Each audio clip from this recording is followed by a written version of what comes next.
नमस्कार, मैं हूं पूर्वा राजपूत और आपका स्वागत है धमतरी के सबसे लोकप्रिय न्यूज चैनल डीएनए में। आइए नजर डालते हैं हमारी धमतरी जिले से जुड़ी कुछ ताजा तरीन खबरों पर। धमतरी में बीते दिनों अवैध रेत भंडारण सहित अवैध खनन पर प्रशासन द्वारा कार्रवाई की गई थी। इस दौरान प्रशासन की मदद करने के लिए एक युवक बैटरी लेने गया था। आने के बाद उसको रेत माफियाओं ने चाकू से हमला कर दिया। युवक को अस्पताल में भर्ती कराया गया है। यहाँ पर इलाज जारी है। बुधवार को प्रदेश कांग्रेस कमेटी के प्रदेश अध्यक्ष दीपक बैज धमतरी पहुंचे। यहां पर पहुंचते ही धमतरी के निजी अस्पताल में घायल युवक से मुलाकात की। मुलाकात के दौरान विधायक सहित पूर्व विधायक भी शामिल रहे। घायल युवक से करीब 15 से 20 मिनट तक प्रदेश कांग्रेस कमेटी के प्रदेश अध्यक्ष ने बातचीत किया। इस दौरान अवैध रेत भंडारण में हुए चाकूबाजी को लेकर चर्चा की। युवक ने बताया कि उनको 4 बार चाकू से हमला किया है और वह बाल बच गए। वहीं पीएससी अध्यक्ष ने भी उनका हौसला बढ़ाया और विधायक ओमकार साहू ने परिजनों को कांग्रेस कमेटी साथ रहने की बात कही।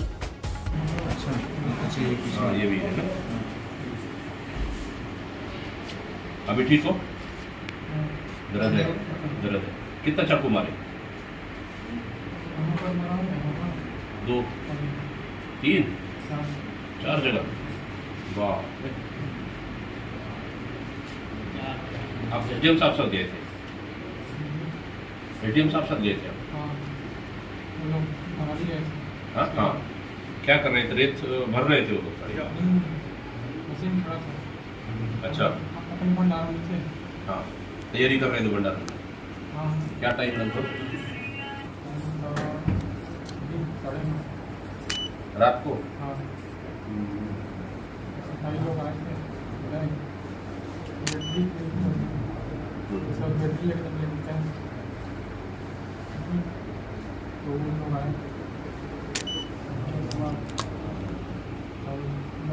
कितने लोग थे उन लोग चाकू मारने वाले? और आप लोग? कौन?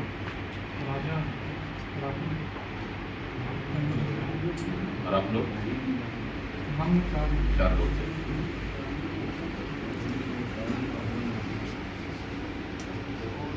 अभी ठीक लग रहा है? खर्चा होता है तुम करा दो इलाज है कौन भैया जितने भी काम करते सुखंडर कौन से अच्छा जल्दी ठीक हो जाओ, मस्त हो जाओ, ठीक है। घायल युवक से मुलाकात करने के बाद प्रदेश कांग्रेस कमेटी के प्रदेश अध्यक्ष दीपक बैज भंडारण जाने के लिए रवाना हुए। वहीं कार्यकर्ताओं ने पीसीसी अध्यक्ष दीपक बैज का सिहावा चौक में भव्य स्वागत किया। इसके बाद वह जवरगांव के लिए रवाना हुए। जवरगांव पहुंचते ही शहीद टकेश्वर निषाद के स्मारक पहुंचकर पुष्प अर्पित किया। जवरगांव के से लीलर रेत खदान पहुंचे, जहां पर उन्होंने चाकूबाजी की घटना को लेकर मौके का जायजा लिया। पीसीसी अध्यक्ष दीपक बैज ने अवैध भंडारण में पहुंचकर स्थानीय ग्रामीणों से चर्चा की। चर्चा के दौरान ग्रामीणों के द्वारा धड़ल्ले से अवैध खनन की बात निकलकर सामने आई। अवैध रेत भंडारण का आरोप लगाया। साथ ही मौके से दीपक बैज अवैध रेत भंडारण में हुए चाकूबाजी के दौरान ब्लड भी देखा और उन्होंने कहा कि ब्लड को मिटाने की साजिश की गई है, जिसको आने से पहले ही धूल से पाट दिया गया। सर आप आ रहे हैं तो दीपावली करो पहले से मालूम यही वाला चौकीदार है। चौकीदार वाला ये है ना, ये ब्लड पूरा दिख रहा है। थोड़ी देर पहले ढका गया। मतलब हम लोग आ रहे थे लिफाफा ये राइट है, दिख रहा है पूरा। और ये रखिए, वो भी दिख रहा है, ब्लड भी दिख रहा है। ये बात करेंगे भैया, अधूरा हो गया था। कलेक्टर साहब, मैं ये बोल रहा हूँ, कितने जगह का यहाँ कितने जगह रेट डंपिंग है टोटल हुआ है यहाँ? थोड़ा तो जान 1 मिनट सर, मैं थोड़ा सा ना ये गांव वाले कुछ कितना जगह रेट डंपिंग है यहाँ? सरपंच 4 जगह बोले ना 3 जगह। अपन कितना का अनुमति दी है रेट डंपिंग कलेक्टर साहब यहाँ पे? कौन बता सकता है इनको? मतलब जान दे चारों को सामने में जान दे। हाँ। जानकारी सामने आ जाकर नहीं, लीलर का अभी हम लोग लीलर में है, लीलर का आसपास बताइए नहीं यहाँ पे। हाँ, थोड़ा सा बताइए ना हम लोग। वहीं दीपक बैज ने कलेक्टर से बात करवाने को कहा। विधायक के मोबाइल से दीपक बैज ने कलेक्टर से बात की। बात करने के दौरान कलेक्टर ने अवैध रेत भंडारण को वैध बताया और दीपक बैज और अन्य रेत भंडारण के बारे में जानकारी ली। वहीं पास में चल रहे अवैध खनन को लेकर भी जानकारी लेने पर दीपक बैज को कलेक्टर ने लिखवाने की बात कही। कलेक्टर साहब जी नमस्कार, और क्या हाल? ठीक है। हाँ, हम लोग आपका ये रेत जहाँ घटना हुआ वहाँ आए हैं लीलर में। ये लीलर में कितना, ये जो डंप हुआ है जहाँ घटना हुई है चाकूबाजी, वो डंप हुआ है वो वैध है कि अवैध है? उसमें वैध है। ये कहाँ के रेत को लाके यहाँ पे डंप किए हैं? ये लीलर का कि मरारी का है? लेकिन लीलर में तो नहीं निकाल। हाँ हाँ, यहाँ पे कितने खदान का अनुमति है लीलर में? लीलर में कितने खदानों की अनुमति है? लेकिन यहाँ तो 3 जगह से रेत निकाल रहे हैं। लीलर वाले ने परमिशन नहीं दिया। यहाँ पंचायत का एनओसी की जरूरत है कि नहीं है आप लोग को? नहीं, एक्चुअली पंचायत की एनओसी की जरूरत नहीं है। वो जो नया आपके टाइम में जो बना था 2019 में जो चेंज हुआ पॉलिसी में, उसमें पंचायत की एनओसी पहले, उससे पहले लगती है। लेकिन जो 2 जगह रेत डंप है और आगे में रेत डंप है, वो किसका है? मैं चेक करवाता ना उसका है नहीं? लाइसेंसिंग मिला हुआ है और हम लोग को तो स्पेशली नहीं, 2 जगह रेत डंप है। हम लोग एक जगह कहाँ से आगे रेत डंप है? वो किसका आगे में? जवरगांव में किसका रेत डंप है? मथुरा डैम भी है। मथुरा डैम भी है। हाँ, कितने जगह में यहाँ पे? लीलर में 3 जगह है। लीलर में 3 जगह डंप है। मैं चेक कराता हूँ। एक्चुअली क्या है कि भंडारण का लाइसेंस अध्यक्ष हम लोग देते रहते हैं अलग। हाँ, भंडारण का लाइसेंस, क्योंकि पीएम आवास हमारा सबसे ज्यादा स्वीकृति हुआ है, 60,000 पीएम आवास का स्वीकृति। लेकिन कहाँ पीएम हाउस बन रहा है? वो तो 14 चक्का बाहर जा रहा है। हमारे यहाँ पे तो महाराष्ट्र कलेक्टर साहब वो तो ठीक है, पीएम आवास वाले कोई दिक्कत नहीं है, लेकिन पूरा रात को कैसे पीएम आवास वाले निकाल के ले जाएंगे? सबसे बड़ा सवाल तो है ना। लेकिन यहाँ तो रात का घटना है, रात को निकाल रहे हैं। हमारा टीम पे जाता है। हाँ, लेकिन कैसे ऐसे हो रहे बताइए ना। वो बाकी 3-4 जगह, कितना जगह का अनुमति दिए? किसको पता है? ये उनको पता है क्या? आप ये जो माइनिंग वाले अधिकारी को, आपका खनिज अधिकारी कहाँ है? कौन है, कौन देता है अनुमति इनका रेड डंप का? Hello hello hello hello PCC अध्यक्ष दीपक बैज कलेक्टर से बात करने के बाद खनिज अधिकारी से जानकारी लेने के लिए विधायक के मोबाइल से फोन लगाया, जिसका फोन खनिज अधिकारी ने रिसीव नहीं किया। तब पीसीसी अध्यक्ष ने एसडीएम पीयूष तिवारी को फोन पर बात की। दीपक बैज ने हाल ही में हुई कार्रवाई को लेकर एसडीएम को बधाई दी और उनके कार्य को सराहनीय बताया। उनके द्वारा किए गए कार्रवाई के बाद अवैध रेत भंडारण में पड़ी रेत को चोरी होने के बाद भंडारण में पड़े अवैध रेत को सुरक्षित रखने की बात कही और इसी तरह और अवैध भंडारण पर निरंतर कार्रवाई करने को कहा और खनिज अधिकारी को अवैध भंडारण में पहुंचने की जानकारी दी। पीसीसी अध्यक्ष ने तत्काल एसडीएम के माध्यम से खनिज अधिकारी को फोन लगाने को कहा। तब कहीं जाकर खनिज अधिकारी भरद्वाज ने विधायक का फोन उठाया।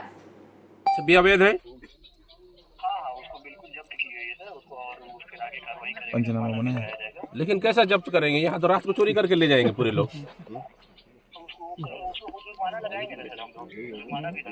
हाँ, क्योंकि देखिए तो ओपन जगह है नहीं, और यहाँ कोई सुरक्षा तो है नहीं ना, और बाकी लोग रह पाएंगे जितने भी है। तो वो उसके बाद ये तो रात को भी चोरी करके ले जाएंगे। मेन घटना तो रात को ही है, रात को ही है। तो मतलब ये जहाँ घटना भंडारण और कितने डंपिंग, यहाँ 3-4 जगह डंपिंग हुआ है बोल रहे हैं। 3-4 जगह डंपिंग हुआ है, वो वैध है कि अवैध है?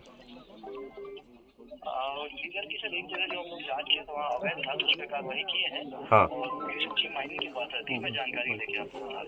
माइनिंग विभाग का अधिकारी का उसको नंबर है तो भेजो ना।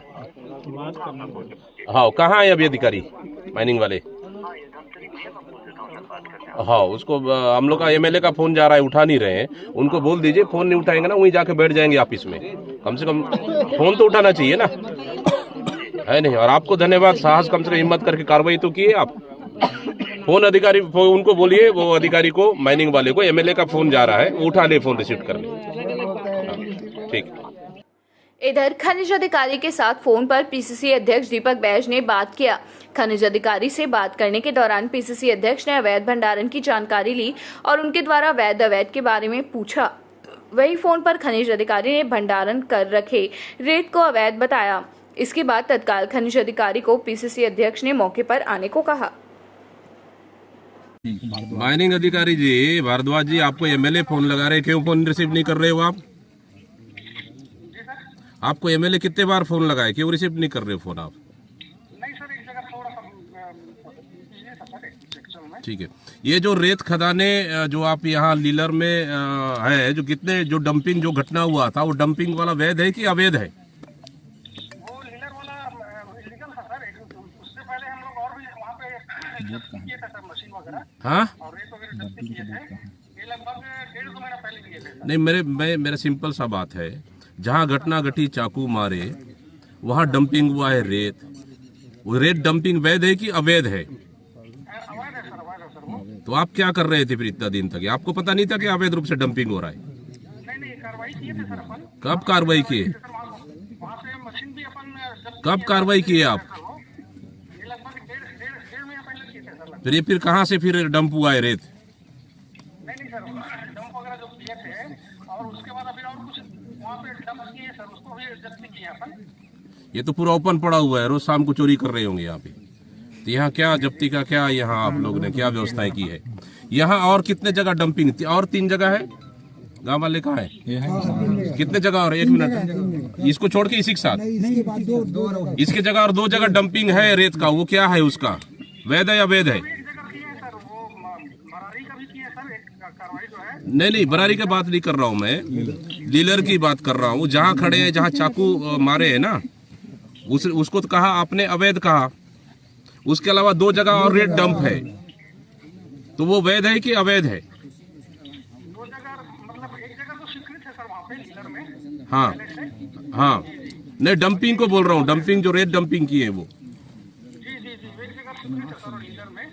प्रवीण साहू ऐसा करके कुछ नाम से है सर वहाँ पे। बोर्ड लगा है क्या? जी। आप आइए तो आपके साथ थोड़ा सा देख लेते हैं हम लोग। लीलर में है। जब मौके पर खनिज अधिकारी पहुंचे तो खनिज अधिकारी से पीसीसी अध्यक्ष दीपक बैज ने सवाल जवाब किया और खनिज अधिकारी को धड़काया और उनके द्वारा अवैध भंडारण की कार्रवाई को लेकर जानकारी ली। दीपक बैज ने कार्रवाई के बाद अवैध रेत भंडारण को सुरक्षित रखने के लिए सवाल किया, तो वहीं खनिज अधिकारी ने रेत भंडारण को सुरक्षित रखने के लिए कोई इंतजाम नहीं करने पर नाराज हुए। दीपक बैज अवैध रेत भंडारण से रेत चोरी होने की बात कहने पर खनिज अधिकारी ने सुरक्षित रखने के लिए फेंसिंग तार लगाने की बात कही। अवैध रेत भंडारण के समीप कई महीनों से चल रहे अवैध रेत उत्खनन के बारे में जानकारी ली तो खनिज अधिकारी ने चुप्पी साध ली और खनिज इंस्पेक्टर के द्वारा ही जवाब दिया जा रहा था। वही विधायक ने भी खनिज अधिकारी से सवाल जवाब किया और कहा कि धमतरी के विधायक कौन हैं? तो क्या उनका स्टेटमेंट आएगा कि वो किनके द्वारा कर रहे हैं? वो बताया उसी के नाम ये गांव का ही है। उसको अरेस्ट किया है? नहीं, उनको नोटिस दिए हैं सर। तो अरेस्ट किन लोगों की है आप? नहीं, हम लोग आपके माध्यम से किनको कराया है? नहीं, हम लोग को अरेस्ट नहीं करना रहता सर। हम लोग नोटिस देते हैं कि यहाँ पर नहीं, जो अरेस्ट हुआ है, चाकूबाजी हुआ है ना, तो किनके खिलाफ हुआ है सर? वो पुलिस नहीं, हमारा ये कहना है जो आपका वैध रेत घाट जो रेत उत्खनन जो करने का अनुमति दी वो कौन सा एरिया है? सर एरिया कौन सा है? रेत भंडारण का नहीं, भंडारण नहीं, 2 अलग अलग मैटर है ना, उत्खनन और भंडारण दोनों अलग है। जी। उत्खनन वाला एरिया कौन सा है? वो उधर नदी में सर। तो उधर नदी में, तो मतलब ये एरिया तो नहीं है ना उत्खनन का? ये नहीं है सर, ये भंडारण क्षेत्र। ये तो भंडारण क्षेत्र है। जी, ठीक है, ये भंडारण किसने किया है? ये अवैध है? जी, ये अवैध है सर। किसने किया है? सर वही जमीन मालिक को नोटिस दिए सर, फिर वो अपना स्टेटमेंट वो बताएगा आके। जी सर। जमीन मालिक कहाँ का है? जमीन मालिक यहाँ का नहीं है। ये क्षेत्र किसके पंचायत में आता है? सबके, लेकिन वो मालिक, जमीन का मालिक अलग है। ठीक है। दूसरी चीज, एक चीज और पता करना था भैया, कितनी दूरी पे परमिशन देते हैं भंडारण का? नदी से कितना दूरी पे? क्या है उसका नियम? नदी से 100 मीटर। ये 100 मीटर कहीं से नहीं दिख रहा है, ये तो अवैध ही है। नहीं, ये लीलर का जो खदान है वो कहाँ पे है? ये एरिया तो नहीं है ना, ये एरिया तो नहीं है ना, लेकिन ये एरिया में पूरा रेत का उत्खनन हो गया है। इसका कौन है जिम्मेदार, कौन किया है? कौन किया है? आप देख लो ना, आप खड़े होकर देख लो, हम लोग आपके साथ देख लेंगे। पूरा रेत पूरा यहाँ से निकालेंगे, जबकि अवैध है वो भी। तो कौन किया है उसको? अच्छा, दूसरी चीज भैया, एक दिन में इतना रेत इकट्ठा कैसे हो गया? अगर ये अवैध है तो ये अवैध करते थे, आप लोग नहीं देख रहे थे क्या? इतने दिन से इकट्ठा हो रहा है यहाँ रेत। नहीं सर, लगातार कार्रवाई चल रही है। रोज आप देख रहे हैं इकट्ठी कैसे होगी रेत फिर इतनी? एकत्रित नहीं होना मतलब चाहिए आपके नाक के नीचे अवैध काम हो रहा है, आप लोग संरक्षण दे रहे हो आप लोग। जब तक हिस्सा नहीं, जा आप रहा तो है, इंस्पेक्टर हो ना? संरक्षण। आप अधिकारी हो आप, आपको पता नहीं कि यहाँ विधायक कौन है, उसका नंबर क्या है, पता है आपको? कौन है विधायक यहाँ का? पहचान गया। तो आप फोन भी नहीं उठा रहे थे। थोड़ा सा कुछ जानकारी बना रहा है, कॉल बैक करना। तो इसको आप अभी अपने अंडर में लिए हैं इसको? जब्ती की हो? कैसे कैसे दिखाओगे इसको जब्ती कैसा है? बोर्ड बोर्ड कहाँ पे? बोर्ड यहाँ पे चस्पा किया। बोर्ड तो लगना चाहिए यहाँ पे। बोर्ड नहीं लगेगा। बोर्ड यार, यहाँ पे जब्ती बनाया गया, बोर्ड लगना चाहिए ना। जब्ती का नोटिस नहीं, इसमें मेरा कहना है भार्गव जी, इसमें आप इसको आप जब्ती तो किए हो, इसको कैसे सुरक्षित करोगे कि ये जब्ती है? वहाँ तक तो ठीक है, रात को कहीं चोरी हो गया फिर से जिम्मेदार कौन है? ये तो पूरा लग रहा है तो चोरी होगा ये फिर कैसे इसको जब्ती करके आप कैसे सुरक्षित जाने के बाद गाड़ी लग जाएगा, बुला लेंगे। कुछ नगर सैनिक वगैरह से लेके सब बल वगैरह। लीलर खदान वैध है, लेकिन लीलर खदान यहाँ नहीं है, वो दूर में, वो स्पष्ट हो गया, दूर में ये नहीं है। और यहाँ से पूरा अवैध रेत उत्खनन हो गया। भरारी से यहाँ अवैध है, अवैध। ये बरारी का है ना? मेरे को एक चीज और समझ में नहीं आई भैया इस बार। दीपक बैज ने मीडिया से चर्चा करते हुए कहा कि अवैध रेत भंडारण के कारण ही युवक को चाकू से हमला किया गया है। अवैध रेत भंडारण कर बड़ी तादाद में रखा गया है। इसके बाद भी खनिज विभाग को पता ही नहीं है। खनिज के अधिकारी के जानकारी लेने के बाद 13 अवैध रेत खदान की जानकारी मिली है, लेकिन दीपक बैज ने आरोप लगाया है कि धमतरी जिले में 50 अवैध खदान से खनन किया जा रहा है और अवैध खनन में पूरी तरह से खनिज विभाग के अधिकारियों का मिलीभगत है। अवैध रेत खदान का मौका खनिज अधिकारी को भी नहीं पता है। खनिज अधिकारी को यह भी नहीं पता है कि कहां-कहां पर रेत खदान अलर्ट हुआ है।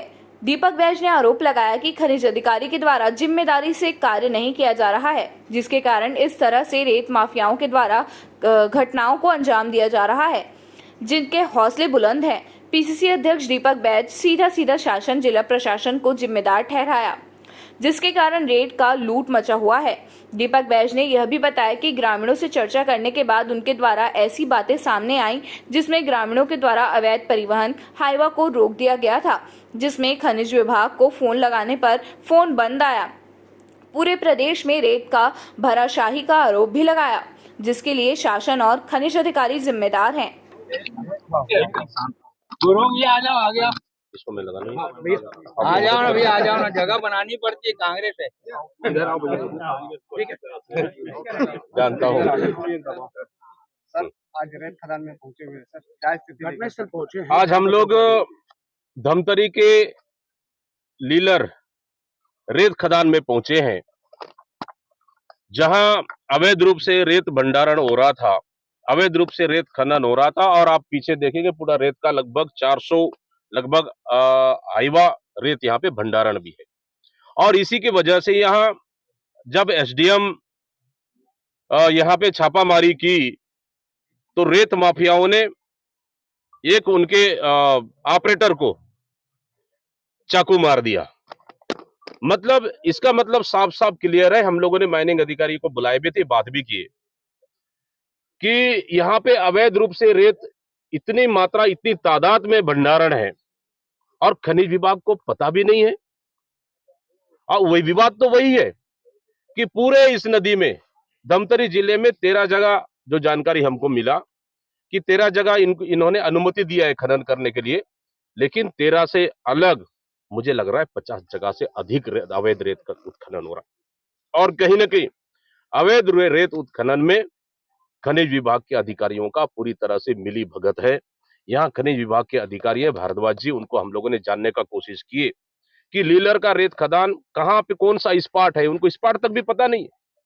उनको ये भी पता नहीं है कि ये खदानें कहाँ कहाँ एलाट है। अपने सहयोगी कर्मचारी उनसे सहयोग ले रहे हैं, खनिज अधिकारी सहयोगी है कि बताइए आप कहाँ पे है बोल के, उनके माध्यम से उनको पता है। मतलब आप इस विभाग के प्रमुख हो, आपको 13 खदानों में से कहाँ वैध और कहाँ अवैध चल रही है वो पता नहीं है।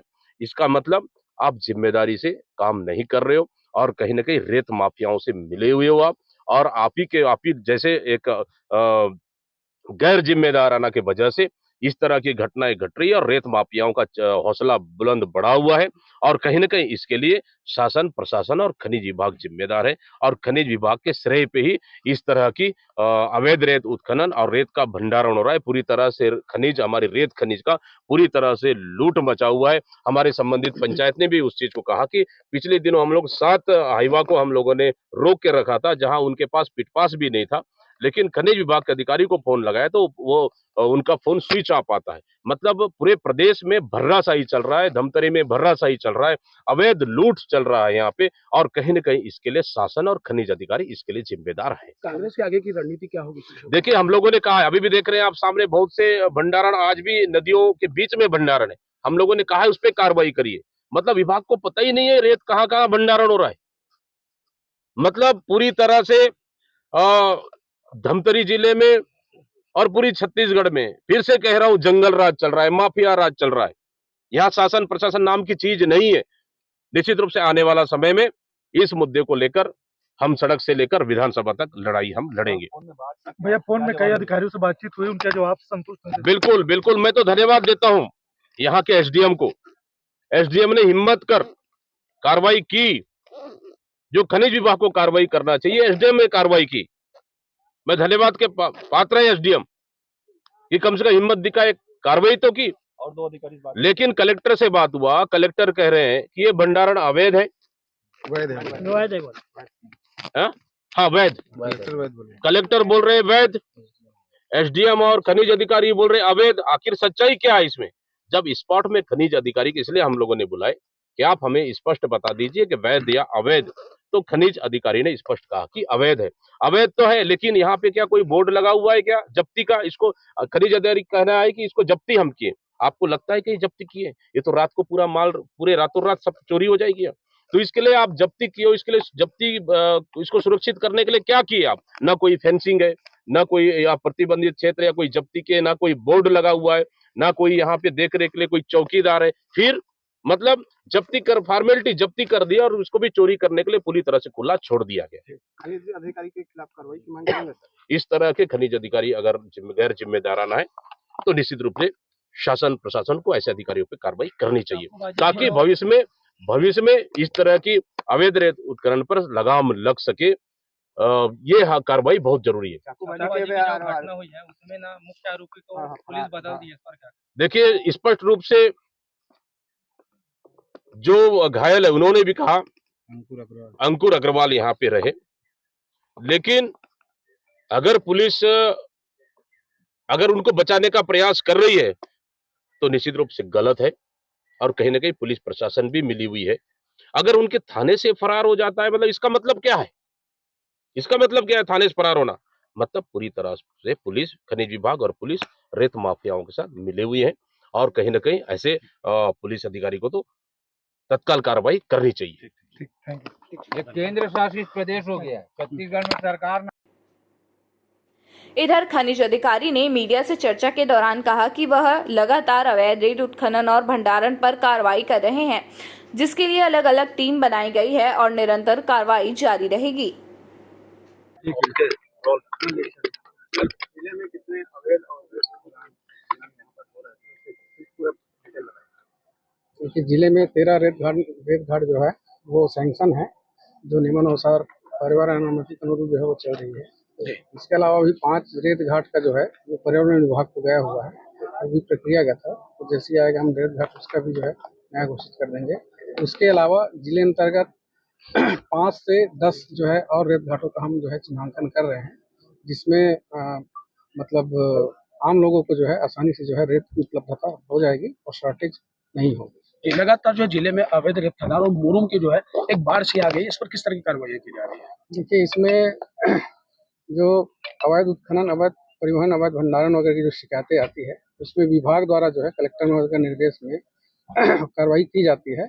और जिले अंतर्गत अभी तक मतलब अवैध उत्खनन, परिवहन वगैरह में मतलब 20 लाख से 50 लाख अवैध उत्खनन वगैरह में, और उसी तरह से अवैध भंडारण में इस तरह से मतलब टोटल 2 करोड़ की जो है इस वित्तीय वर्ष में 24-25 में जो है हमने कार्रवाई किया है। सर, आपके द्वारा किसी भी प्रकार की कोई निरीक्षण नहीं किया जाता है, ऐसा दीपक बैज ने कहा है, और वीडियो में भी कह दिया है।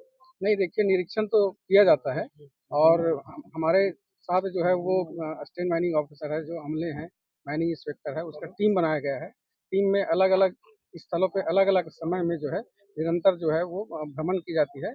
इसके अलावा भी जिला स्तर पर जो है टास्क फोर्स की जो है समिति बनाई गई है कलेक्टर महोदय की अध्यक्षता में, उसके साथ भी हम मिलकर जो है संयुक्त रूप से कार्रवाई करते हैं। लगातार एक चीज कहा जा रहा है कि जहां भी कार्रवाई करने के लिए जाते हैं तो पहले से उनको जानकारी दे दी जाती है, आपकी विभाग द्वारा, इस पे आरोप भी लगा, कितने सही है?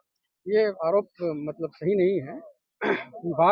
जो विभाग जिस खनिज अवैध उत्खनन परिवहन को रोकने के लिए है वो पहली सूचना नहीं देता है, अतः जो ये बोला जाता है वो सही नहीं है। सर, तैयारी में लगातार जो है आप खोद के आते हैं और दूसरे दिन फिर से वहाँ पर रेत खदानें चालू हो जाती है, कड़ी कार्रवाई क्यों नहीं हो पा रही? देखिए, क्या है, इसमें तो हम कार्रवाई कर ही रहे हैं। कोलारी हो गया और मुलेठी हो गया, और 3-4 जगह पे हमने ट्रेंच जो रोड है उसको गड्ढा कराया ही था, और उसके अलावा हमने बोर्ड भी लगाया था कि ये जो है प्रतिबंधित एरिया है, इसमें अवैध उत्खनन ना करे करके।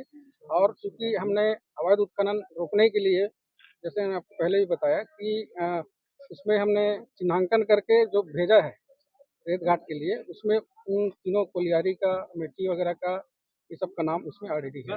सर, रेती कभी खत्म नहीं होता है, बार बार वो पहाड़ जैसे बनी जाता है, हर महीना मतलब अब जाना चाहिए भंडारण का रेती वैसे नहीं, उसमें भंडारण जो क्षमता दिया जाता है नियमानुसार, उसमें एक समय में जो है जितनी क्षमता का रहता है वो रहता है। उसके बाद से जो है वो जो खदानों के माध्यम से जो लाती है, उसके बाद पलट पर्चियाँ जो ले जाती है उसके थ्रू जो है वो परिवहन किया जाता है। तो वो कभी कम भंडारण क्षमता से अधिक नहीं होता, लेकिन कभी कम और भंडारण क्षमता के आसपास जो है रहता है। सर, पीसीसी चीफ से आप बातचीत में कह रहे थे कि आप सिर्फ जनवरी में बस आए हैं पोस्टिंग के बाद से, तो क्या उससे पहले इसकी शिकायत नहीं मिली थी?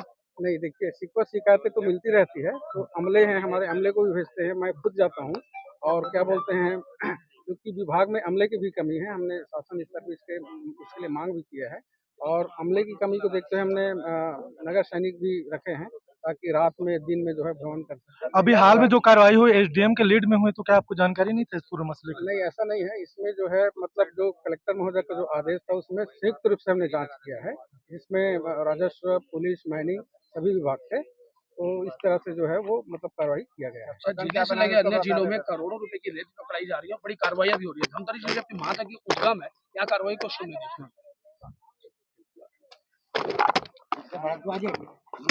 बुला रहे साहब, बुला रहे हैं हमारे सब पत्रकार लोगों का। तो ये थी हमारी आज की ताज़ा तरीन खबरों का सार। आप इसी तरह से बने रहे हमारे साथ डीएनए न्यूज़ पर। हम लेकर आते रहेंगे धमतरी शहर से जुड़ी और आप सभी को प्रभावित करने वाली खबरें। धन्यवाद।